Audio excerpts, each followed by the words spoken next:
Hello everybody and welcome back on this cold, damp, misty Coronation Day. So I've got my own little Union Jack to get on with today, so the heck with that. And I've got a huge long MOT advisory list to get on with. The first thing I'm happy to say is that the puncture repair that I done last week, the tyre's actually up and still holding air. So that little repair patch thing has been a bit of a success. Already, the previous owner has sorted out the brakes, so he's got new brake discs and pads, brake shoes on the back and brake pipes.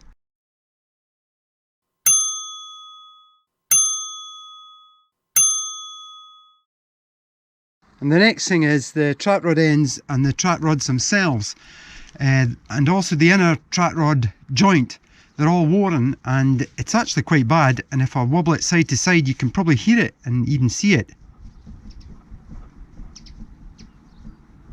So I've got these items ready to go on, and I'll get it all jacked up, the wheels off, and get it all stripped down and get them on. The other thing I'm also going to do today is to fit these second-hand tyres. They're Continental, so they're a good brand. And I'm going to get them off using the trolley jack and the ratchet strap method and those tyre levers that I've just bought off Amazon. But I'll do that later once I've done the track rod ends. So the first thing to do is to get the track rod end off here. I'll probably give this a rub with a wire brush and put WD-40 on it. Take the nut off, I might have to heat that off, and then I'll tap this bit here to drop the ball joint out of its mounting, and then I'll turn the steering right out and take off the inner joint and the boot, and then take this whole unit off and replace it with a new one.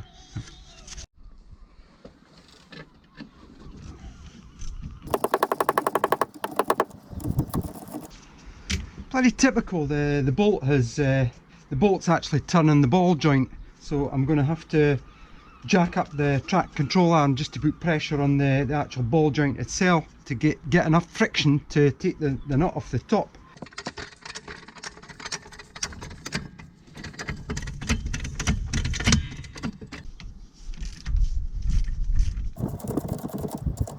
Thank goodness it's coming now. Hey.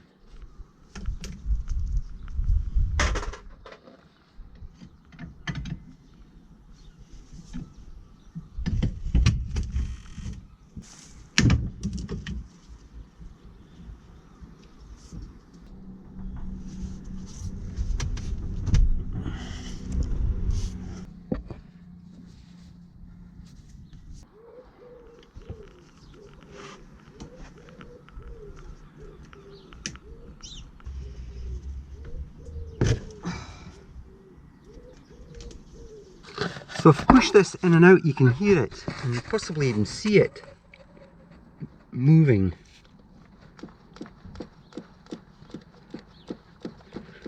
That's what the problem is.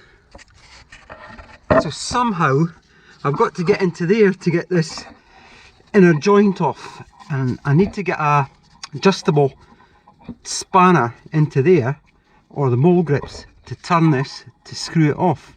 So I can either do it here or wind it way back in there and do it in there. Either way, there's absolutely no room. What I've had to do is to move the steering rack so that I can get the wrench up between the wishbone and the cross member to get it onto the steering rack joint here, and there's just enough room to get it on there. And now try and slacken it off. I might have to get my foot onto this. It'll probably be very tight, which it is, so I'll get my foot onto it.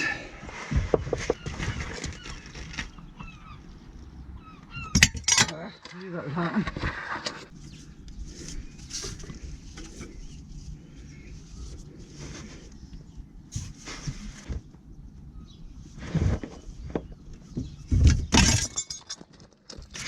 Way, where there's a will, there's a way.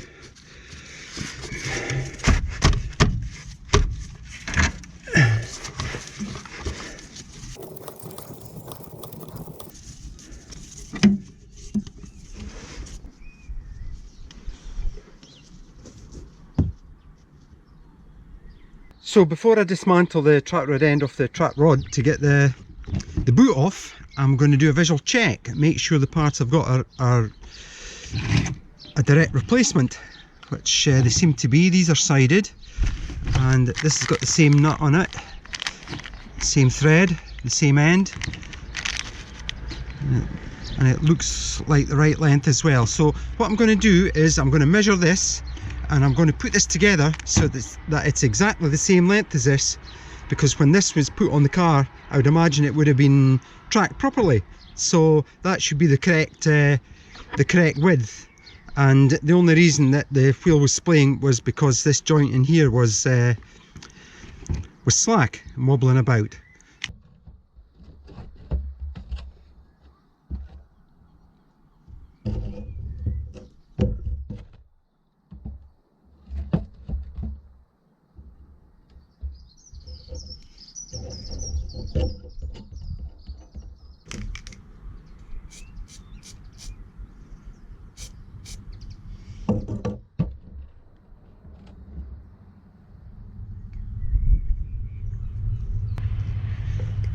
So when I screw this back on, I'll screw that up to the mark, and that will be this whole track rod end at the correct length.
So put that to where it was before, and then tighten the nut up, and that's it at the correct length.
There you go, that's that one on.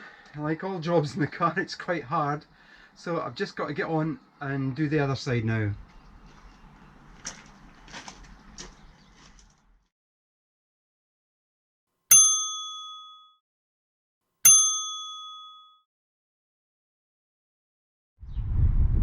Right, on to changing the tyres now and the rims, and encouraged by my puncture repair, I'm going to attempt this. I'm going to attempt to put the new tyres onto the old rims. We'll get the old tyres off and put the new tyres on. I've done one already, and I have to be honest, it's not pretty. I think it's something that you need a few goes at to get the hang of it. But I'm going to record it as I'm doing it, and I might speed it up in the odd place because it can go in a little while. But there's loads of videos on YouTube on how to do this, and the way I'm going to do it is to put the ratchet on and break the bead that way. And then I've got a couple of new levers that I'm just going to lever it off, and you lever it out of the front and you put it back on from the front as well. But you'll see how I do it in a minute.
There we go.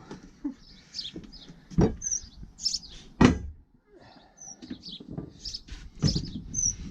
can see how the worn tyre rod ends wore the inside of the tyre. That's right down to the canvas almost. So I'm going to clean the insides of the beads here. I'm going to rub them down and I'm going to undercoat them and top coat them, and that should form a better seal.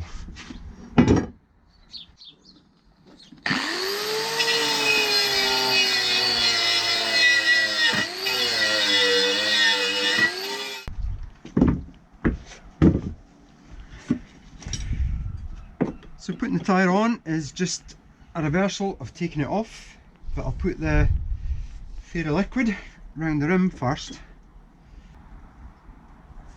That's the outside.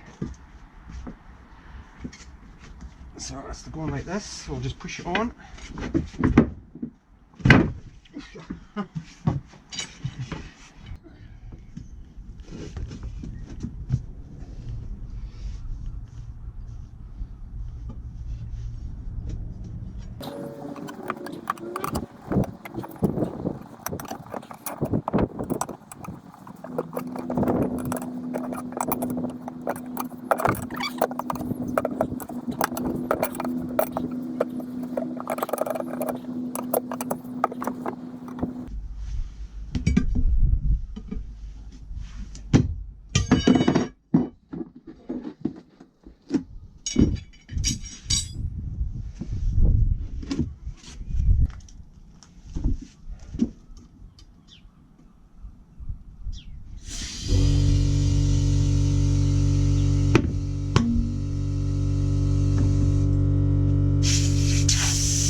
So I'll put water around the rim now, see if there's any leaks around the rim.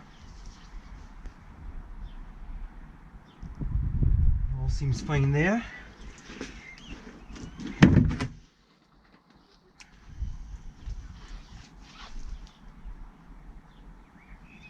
And all seems fine there.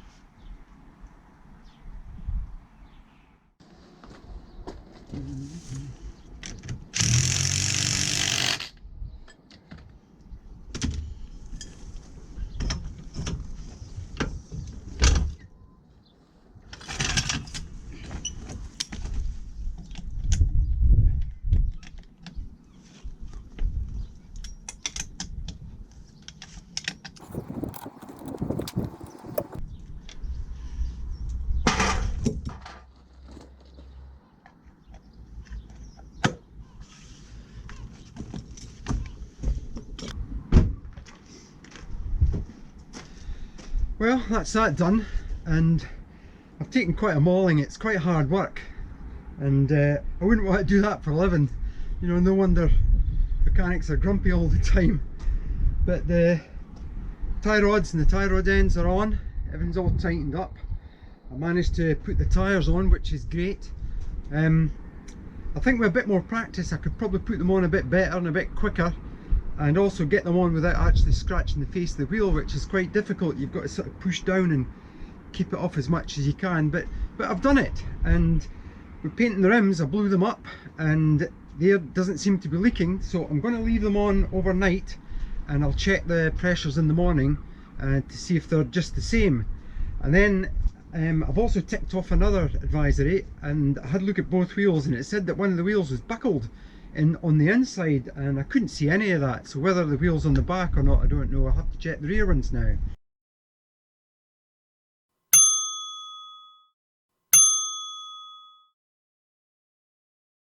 As regards balancing of the tyres, the wheels actually look okay. They're in good condition, and there's virtually no corrosion on them whatsoever. And the tyres are quality tyres as well, and they're not big wheels and tyres. So, you know, fingers crossed, I'm hoping that the balance is going to be okay. If the balance is off, you know, when I go along the road, then I'll probably get myself one of these little bubble balancers. You see them online, and they're about 50 quid. But they look like a really good way of balancing your wheels, and I'm always getting wheels and tyres fitted and balanced at the same time. So, you know, it'll pay for itself in the end. The other thing is the tracking. Beforehand the steering was round a little bit, but that could be that both the inner track control rods the joints were worn quite bad. There was about 2mm play in each tyre, and one of the tyres was completely worn on the inside. So I'm going to try it along the road, and if the steering's straight, that's fine. And then I'm going to do the tracking with my little string method in the morning, and I'll show you how I do that. It's quite an easy way to do it, and I'm usually spot on. But in the meantime, I'm just going to let it sit all night and just check the pressures in the morning. Right, I've come out, And I've tied a bit of string around the back wheel here and go around the back of the tyre and just hold it tight in the tyre there and go all the way to the front and lay it over the tyre like that. And as you can see, it's just touching the tyre at the back and it's just touching the tyre at the front. That's absolutely bang on, that's dead straight. So come round the other side and I've got it tied on the back. I have to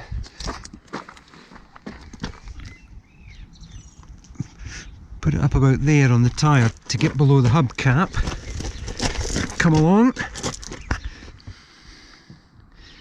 and it's just touching here and it's just touching there. So again, this side is absolutely bang on. The steering wheel is ever so slightly off centre, but I'm not going to bother about that.